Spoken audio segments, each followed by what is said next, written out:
So far, the only way we know how to solve a system of equations is by graphing it. While this equation is relatively easy to graph, this one has a y-intercept at 28, and so it's much more difficult. It would be nice if we had another method. One method that we can use is called substitution. And when we do substitution in real life, let's say for a basketball game, one player takes the place of another. And in this case, what's going to happen is I'm going to use this first equation to make a substitution. Y is the same as 6x. So I'm going to replace y down here with 6x. X plus 6x equals 28. And by doing that, making that substitution, I get an equation that only has one variable. 7x equals 28. So x must be 4. Well, if x is 4, I can figure out y. Go back up to this original equation. Y equals 6 times 4, so y must be 24. So the ordered pair 4, 24 is the solution to this.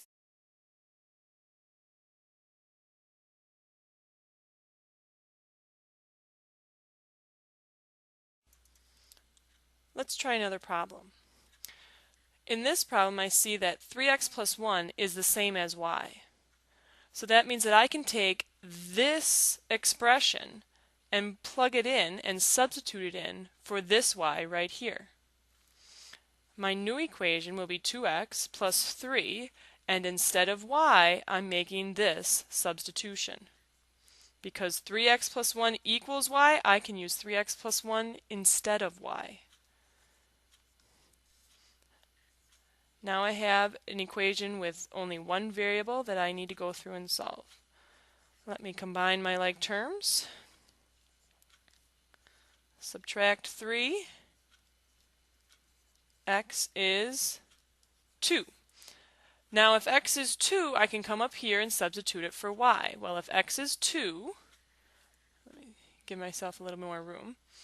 If x is 2, y is 7.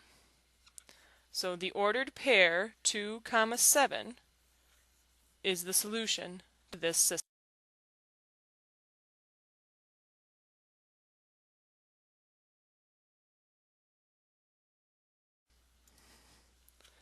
In this problem, I have a slight issue with making a substitution.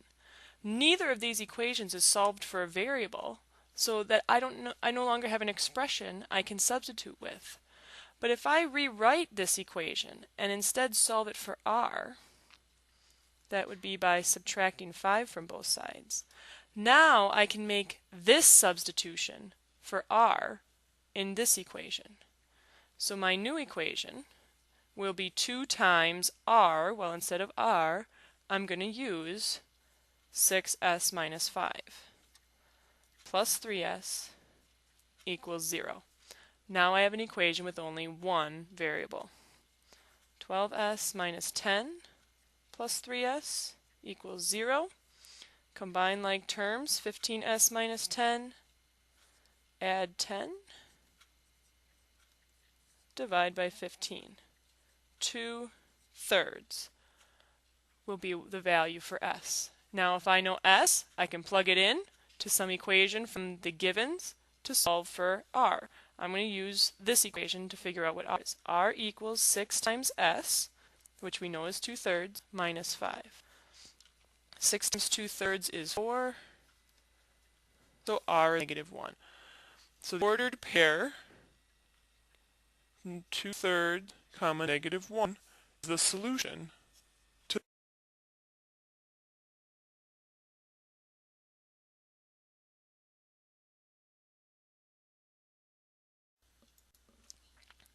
to solve a system of equations that involves fractions, all we need to remember is to go back to chapter 7, where we rewrote equations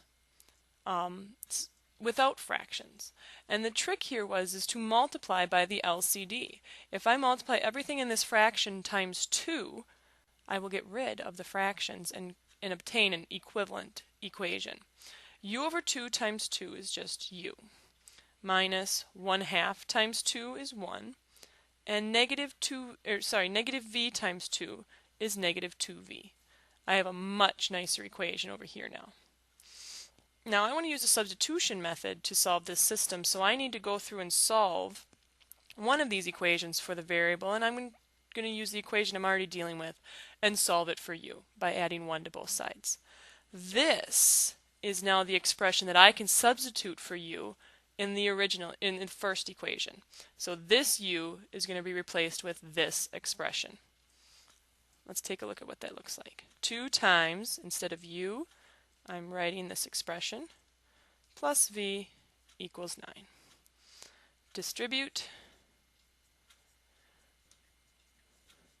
Combine like terms. If I subtract 2, I'm going to get negative 3v equals 7. Divide by negative 3, and I'm going to get negative 7/3. Remember, improper fractions are absolutely fine to leave your answer as. So now let's go back to one of the original equations. I'm going to take this one that I used to substitute and solve for what u should be. So u is negative 2, big 2, times negative 7/3 plus 1. Negative 2 times negative 7/3 is positive 14/3 plus 1, which equals 17/3. U is 17/3, V is negative 7/3, and I have my solution. U comes before V alphabetically, so U is going to come first when we write the ordered pair.